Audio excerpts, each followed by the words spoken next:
Good afternoon, friends.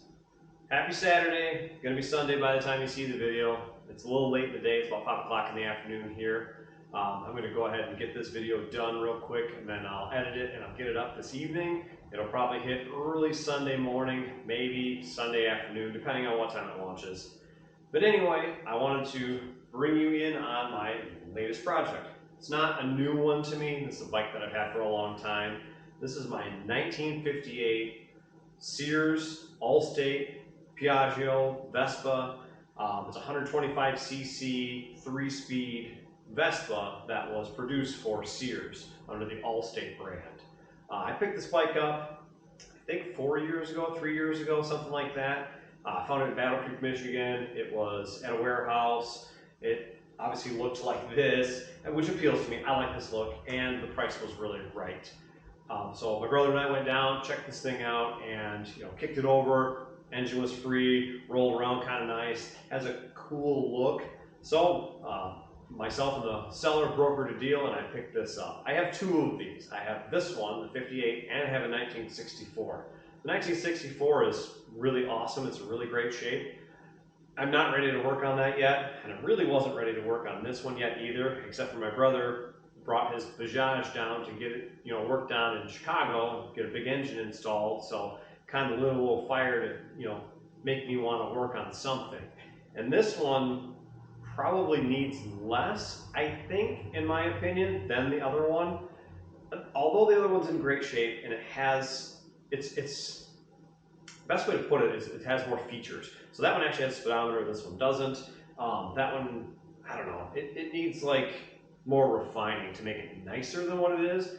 This one I want it to stay rough. That one I really want to look nice. So I think what I'm going to do with that one, honestly, is really kind of polish that, refine that, almost restore it without restoring it to get it back on the road. So I want to clean the engine on that one. I want to clean the whole body. I want to put new tires on it. I want to make it look like a really nice bike.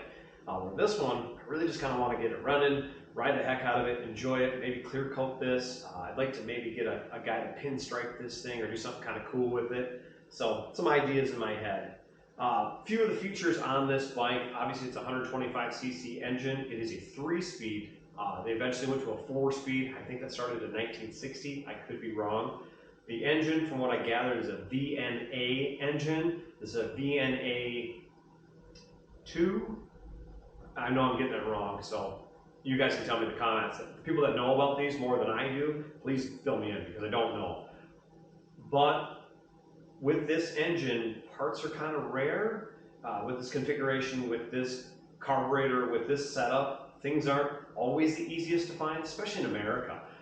Although there were lots of these produced, there don't seem to be a lot of them around here for sale, or in this country even. I scour eBay, I'm on the Vespa pages and the different scooter pages, I'm in different forums or whatnot, and a lot of the parts I'm finding are coming out of Germany and Italy and overseas in Europe. So I'm buying parts from there, which I'm grateful for, but of course, when you buy things, you wait and wait and wait for shipping. Some things are super fast, some things are not. Depends on how it's shipped, if it's going through the post office or if it's going through DHL or whoever. Sometimes these things get caught in customs or they're sitting for a while or they don't process quickly through their own hubs. So then you're waiting on your end. And sometimes the shipping is ridiculous. I feel bad for the guys that are buying parts from me that I'm shipping overseas. I totally understand your pain when it comes to shipping because there's so many fees that you just don't see. I know that when I'm shipping something, I see what they paid me for the domestic shipping. I do not see what they paid for, international shipping and duties and customs fees and all that good stuff. And I know those things can really add up and kind of make it ridiculous. So now that I'm on the buying end of that, I do see those fees, and geez, I'm sorry for you guys. I apologize for that. That sucks. No control over those things, but it is expensive. So anyway, my current conundrum is the carburetor on this motorcycle. The carb slide sticks, and the original one I was working on polishing and trying to clean up, and I thought I got it polished enough. I ended up putting a nick in it because I hit it on the buffer and it flew and hit the ground. Stupid mistake, shouldn't have been polishing on a buffing wheel. I was just trying to make it slide the carburetor just to get this thing to start. So that didn't work, so I ended up ordering a new carb slide that still doesn't slide inside the carb body. Now I know these things can warp, and I feel like maybe that's what's happened. I may take this to a machine shop and have somebody maybe machine it out just a little bit so I can get the new carb slide to fit. I'm not sure yet. But with that, I'm looking at the engine and thinking, what do I do next? You know, if I get this thing running and it runs and rides good, maybe I'll leave it.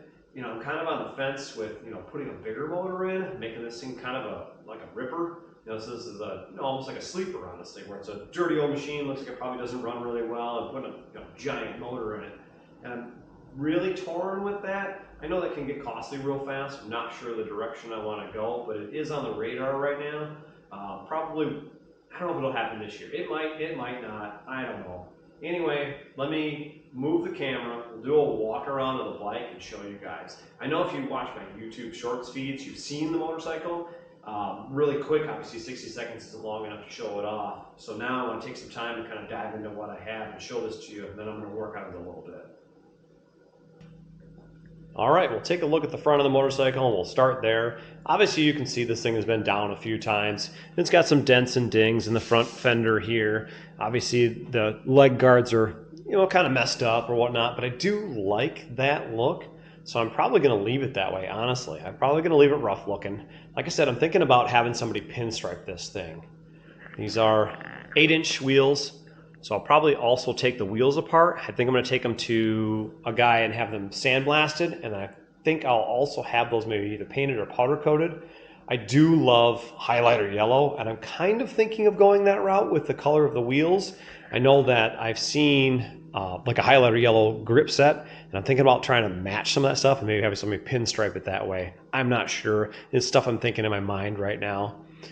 It's a neat setup here with the headlight bucket. It's got a little I'm not sure what the heck you call that there. It's like a spring clamp that holds the top of this on. So that'll actually come apart and you can get to all the internals there for, you know, throttle cable, clutch cable, wiring, all that good jazz. It's easier to, you know, maintain as opposed to pulling the whole headstock off on this bike.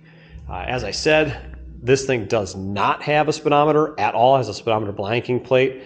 I'll probably leave that one for now. I know they do have a Piaggio one that has the logo in the middle, which is kind of cool.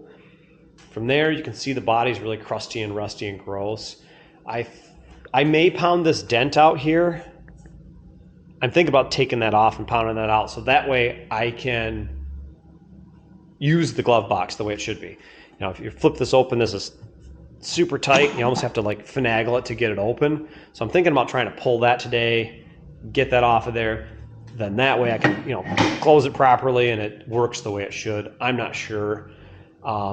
The gas tank is in really good shape. Under the gas tank, when we pulled it the other day, I did notice there's a mouse nest. So I need to pull that again, go ahead and vacuum all that out, clean it up. I may spray the inside of this with some sort of either a bed liner or something just to keep it from rusting any further, because there is some rust in there. It's not bad yet. It hasn't made the sides weak, so it hasn't fallen apart there, and I don't want it to. So I'm going to probably spray that with some sort of bed liner or something to keep it from, you know, rusting further. Some sort of rust encapsulator. Then we'll move to the back of the motorcycle. Obviously, as you can see, my taillight's all busted off there. I'm probably going to remove that sooner than later. I do have a replacement taillight for this, and you know, I'm not sure if I'm going to run that or if I'm going to run this one if I can fix it. If I can fix it, I may run that because I like its look. And then, of course, the business side of the motorcycle, we're looking at the giant 125cc VNA engine. It's a 2-stroke, 3-speed engine. Obviously kickstart only. It does kick over pretty good. It's got some pretty good compression. I feel like it's going to run really well, just like it is. I do have a new carburetor on order. It is coming from Italy. It's not new. It's a rebuilt one that's supposed to work really well, and I'm hoping that it does. And if that works, then this thing should run. It does have great spark. Obviously, like I said, it does have great compression. I do have the intake boot for this. I also have the proper seat that goes to this. This loop here hooks up to a pulley here on the back side for your choke lever.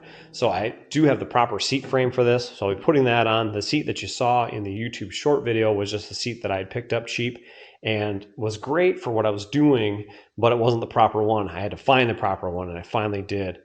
As far as the engine bonnet, I did not get that with this bike. So I bought one from Germany that looks like the same kind of patina or look that you have here. So I'm hoping that that will actually fit really well and look just as good as this does. Of course, I was working on the brake the other day in the short video because the brake cable is stuck the lever here, or the lever fits right on the shaft, which this is an okay shape. I want to go ahead and I want to clean that up quite a bit. The brake light switch is in kind of rough shape. I might be able to rebuild that. I'm not sure. I may just order a new one. I do not have keys for this, so I'll probably order, a lock set for it for the headstock there, and then that way, I can lock it if I need to. I know someone could pick it up and throw it in the back of a pickup truck if they really wanted to, but hopefully, that'll deter them a little bit. I'd like to order some mirrors for it so I can see behind me. It's just a cool little motorcycle. I've always liked these, and I've always wanted one, and I had the opportunity quite a few years ago, almost 10 years ago, to buy my 1964. And I bought it cheap, and I didn't have any money to do anything with it, so I just rolled it in the back of my garage, and I keep it clean, and that's all I do with it. So it's been sitting back there for a few years, and then a few years ago I was able to buy this one cheap. So this is my current one that I'm working on. I'd like to get this thing going. Anyway, we'll put you guys back on the stand here, and then we're going to remove that side cover and hopefully be able to pound that dent out. Well guys, I didn't film the process of taking the side cover off. Super simple. It's got a few studs here. They're actually, we've got some nuts that hold them in place and some washers. You just got to get in the inside, get out of it with a 7mm wrench and pull it off. As you can see, this is the original blue color that this Allstate was. They all came that color, but probably a little more vibrant than that. But this was the color that this bike was. It'll never be that color ever again. I'm not going to paint it. I'm going to leave it just like it is. I did have the chance to get this side cover off, and as you can see, the dent's pretty bad here. So I'm going to pull this glove box off one of these days, probably tomorrow or the next day. I'm going to get my hammers out and start working this and see if I can get this back to a nicer shape. That way it closes a little bit better. Right now, because it's bent so bad, it doesn't close. One of the cool parts about tonight was my brother came over, started messing with it a little bit, and we got this thing to fire. So in a little while, we'll post that video too, so you'll see this thing running a little bit. When I was pulling the side cover off, one of the things I didn't notice was the exhaust pipe was full of mud daubers, like completely filled. So I went through and I sprayed it with a little bit of carb cleaner, or PB Blast actually, pulled out as much as I could, and when we got it to fire, a giant chunk fell out and hit the ground. Once it did that, this thing ran, and it ran well. So I'm super excited about that. I've got a lot of parts to order at this point in time, probably a wiring harness. I know I need a brake switch. I need some seals, a couple other things, headlight, my bucket's broke. I do have a tail light. So I'll order some parts tonight, start throwing some parts at it. You guys will see the video of me tearing this apart, putting cables in it. We're gonna go ahead and probably remove some things off of this, get it cleaned up, hammer out some dents, try to spiffy it up a little bit. So see my brother and I are working on it soon. Anyway, that's as far as we're going tonight. So I wanted to show you guys this side cover removed, the original color on the bike, and give you a little tour of this latest project. If you like the video, please give it a like. If you haven't subscribed to the channel, hit that subscribe button. One of the things I'm noticing on my analytics is still like 90% of the viewers that view my channel are not subscribed. So if you guys are watching these videos and you haven't subscribed yet, help me out. Hit that button. Well guys, take care. We'll see you next time.